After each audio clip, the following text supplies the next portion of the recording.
Have you ever felt like you're just going through the motions? Like there's a heavy fog in your mind that just won't lift? That's exactly where I was. Before everything changed, my world was gray.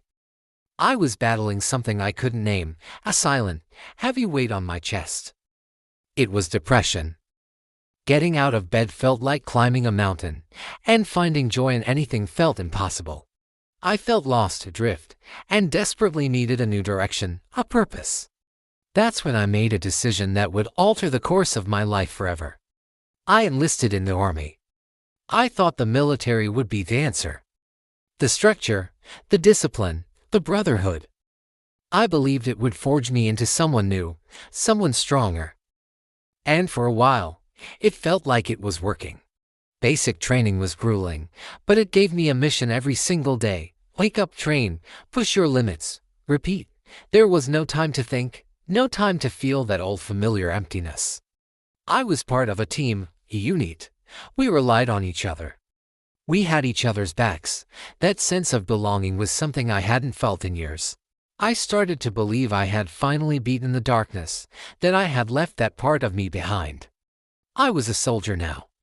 I had a purpose. But the realities of service are far more complex than what you see in movies.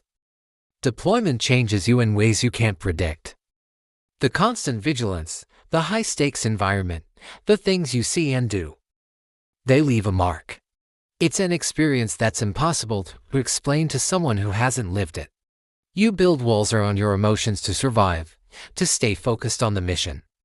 You learn to compartmentalize, to push down the fear and the stress because you have a job to do, and people are counting on you. I did my duty, I served my country, and a part of me was proud of that. But another part of me was quietly breaking. Then came the day I had dreamed about for so long, coming home. The thought of seeing my family, of sleeping in my own bed, of returning to a life of normalcy, was the light at the inky blackness of the tunnel. The homecoming was emotional. There were tears, hugs, and so much love. For a brief moment, everything felt perfect, like I had finally made it back.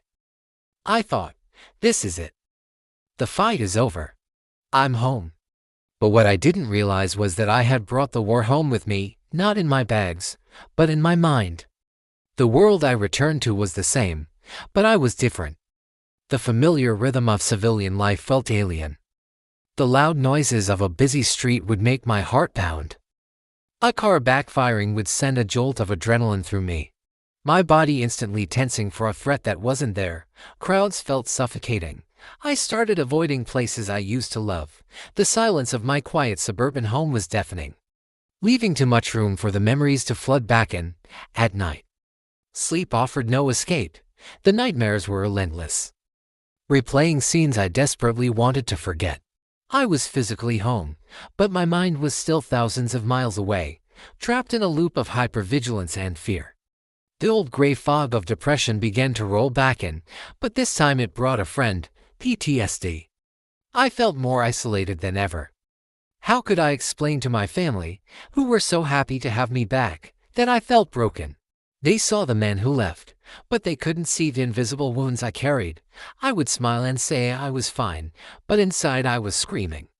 The disconnect between the hero they thought I was and the shattered person I felt like became a chasm. I started to withdraw, pulling away from the very people I loved most. It was easier to be alone than to pretend to be someone I wasn't. The brotherhood I had in the army was gone, and I felt completely, terrifyingly alone in this new battle. I hit a point where I knew I couldn't keep going like this. The weight was becoming unbearable. Pretending to be okay was more exhausting than any mission I had ever been on. One night, after a particularly bad panic attack, I looked at my family and saw the worry and confusion in their eyes. They knew something was wrong, but they didn't know how to help. That's when I realized that asking for help wasn't a sign of weakness. It was the bravest thing I could do. It was a new mission, perhaps the most important one of my life, the mission to heal. Taking that first step was the hardest part. I finally opened up to my wife, the words tumbling out in a messy, emotional confession. I told her everything. The fear, the nightmares, the feeling of being a ghost in my own life. And she didn't run. She listened. She held my hand and told me we would get through it together. That conversation was the first crack of light in a very long, dark night. With her support, I reached out to a therapist who specialized in veterans' mental health. I started going to group therapy sessions with other vets who were fighting the same battles. For the first time since coming home, I didn't feel alone, hearing their stories, sharing my own. I realized this wasn't a personal failing, it was a wound-up war. The road to recovery is not a straight line. There are good days and there are bad days. There are days when the fog feels thick and the memories are loud. But now, I have tools. I have a support system. I've learned coping mechanisms to manage the anxiety and triggers. I've learned to talk about what's going on in my head instead of letting it fester in silence. Healing isn't about erasing the past or forgetting what happened. It's about learning to live with the scars, to integrate those experiences into who you are now, without letting them define you. It's about reclaiming your life, one day at a time. If you're watching this and any part of my story resonates with you, whether you're a veteran or not, please know this: you are not alone. The battle you're fighting in your mind is real, and it is valid. But it's not a battle you have to fight by yourself. Reaching out for help is the ultimate act of strength. Talk to someone you trust, a family member, a friend. Look for resources. There are people and organizations who understand and who want to help you find your way back to the light. Your story is not over. The fight for your peace of mind is the most worthy fight of all. Thank you for listening.